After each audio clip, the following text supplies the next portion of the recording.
As a D2C brand owner, you know that great ad creatives can either make or break your meta campaigns. But what separates a scroll stopping ad from one that gets ignored? So after helping over 25 brands generate a combined revenue of over £20 million through Meta, I like to think I've developed a foolproof framework for creating high converting ad creatives. In this video, I'm going to walk you through number 1, the 5 key elements of a winning ad. Number 2, how to implement each element into your own creatives. And number 3, real example of ads that are crushing it using this exact framework. So by the end of this video, you're going to have a step-by-step process for creating high converting ad creatives that capture attention, showcase your product, and also drive sales. So no further ado, let's jump straight into it. Straight into the first slide. I think the most important thing across the board, and definitely one of the highest leverage activities you can do, is really hone in on your headlines. They need to be attention grabbing. Like, that is the end goal of what we're trying to do here. Because of course, like, your first impression to your consumers, it matters, of course.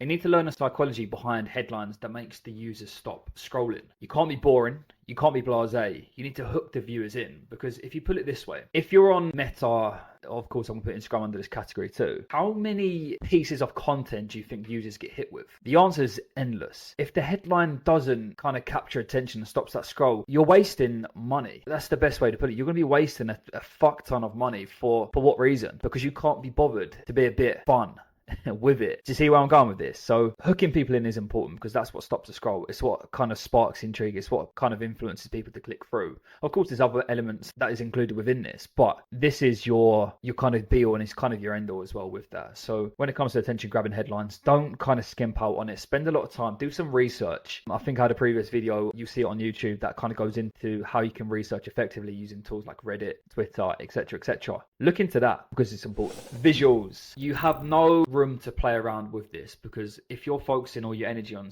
statics, I mean, a static is an image. It's what people are going to see. It kind of doubles, as I said before, the last slide where we have the attention grabbing headlines. The visuals need to be on point too. We don't want to fuck around with any low quality images that's really done on the cheap. Well, we can do it on the cheap, but we don't want to mess around with stuff that's you've kind of taken it from sites like, if you're drop shipping, etc. For example, you don't want to take it from AliExpress, Alibaba, because again, it's going to be low quality, probably heavily edited, maybe even AI generated. Like, that stuff is good, but don't heavily rely on it. So in a sea of content, your visuals need to be the lighthouse. You need people to kind of, when they see your ad, they need to say wow before they even read a word of what's going on, because it's going to stop people from kind of keep on endlessly scrolling. You see what I'm saying? For us, what we do, we don't overly rely on AI. We use it to our advantage, but we don't rely on it, and that's not going to be the only thing what's kind of going on. High quality studio and lifestyle shoots often perform the best instead of the heavy editing stuff. That's important to know. Doesn't need to be expensive. You can do this in a way that's very cost effective. You just need to make sure they're clean, they're of high quality, they're not repurposed content. When you send them to your designer or your editor using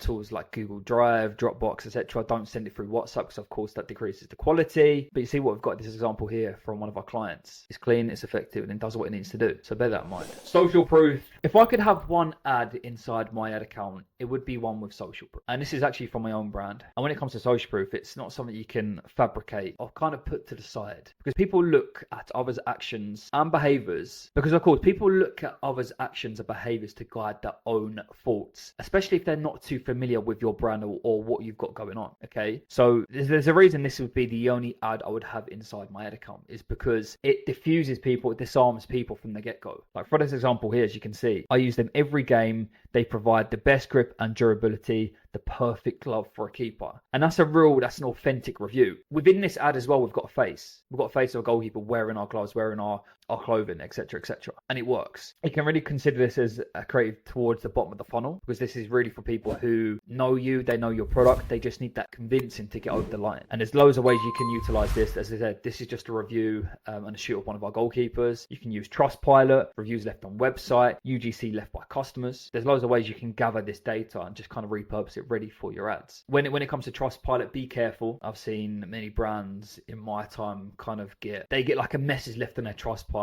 because they're not on the paid subscription, and it can really shoot you in the foot. So be careful with that. I would probably only recommend Trustpilot if you're on the paid plan, but again, it does work incredibly well if utilized correctly. So use social proof, use it to advantage, use it to disarm customers, and use it to make further sales. UVP driven, unique value proposition, if you know what it means, also known as unique selling points. Really effective. especially for cold traffic who are not in a state of awareness of what you are or what you offer. Okay. As you can see, it kind of does what it says in the tin. You introduce your product and you list the core benefits of your product. In this example, ultra premium bamboo fabric, non-see-through, boost your best features, reshapes your figure naturally. It highlights how your product solves a problem or how it improves a customer's life. As I said, it works incredibly well on cold as you're going to educate potential customers. Now, there's two ways you can go about kind of listing your USPs. You can focus on the outcomes, which is what we've done here. You can focus on the features. There's not one that's better than the other. You need to figure out what's working for you and go with that concept. I would personally recommend testing both, and it works incredibly well. Out of 3 ad creatives I could have, social proof is one, this is another, and probably a GIF of some sort would be the third. But utilize this. It can be very simple. Like, as you can see, all we've got is a image of the model. We've got the headline. We've got the UVPs. Nice and simple. Doesn't need to be complex. Try it out. Let me know how it performs and kind of go on from there. And last but not least, you've probably given this a try. You may or may not have been a bit of trouble by doing this, but there's ways you can get around the rules Meta and regulations Meta set out. If you can get away with it, it is going to absolutely slap.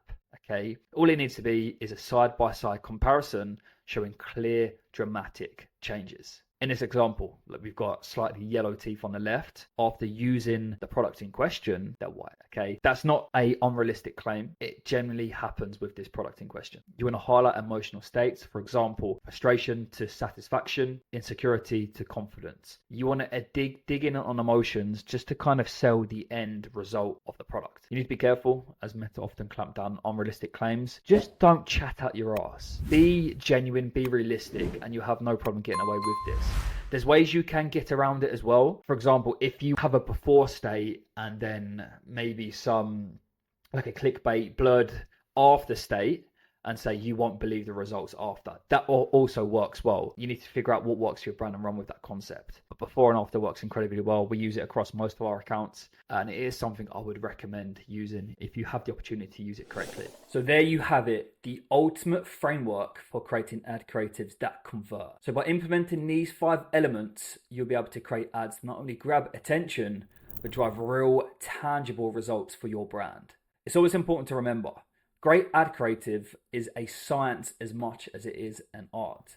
It's all about understanding your audience and presenting your product in a way that's going to resonate with your customers. I know there's a lot to take in and I know there's a lot of moving parts, but if you're looking to take your Meta ad creatives to the next level, that's what myself and my team are here for. We're going to be here to help. We've used this exact framework to take my own brands to multiple 6 figures per month in ad spend, let alone what we've done with multiple other clients too. Click the link in the description to book a call with us. We'll handle absolutely everything from A to Z, from the creative conceptualization to the performance optimization, allowing you to focus on your business rather than inside your business. Hopefully you found some value from this video and you've kind of taken away a lot of the key points. But thanks for watching and I'll see you in the next video.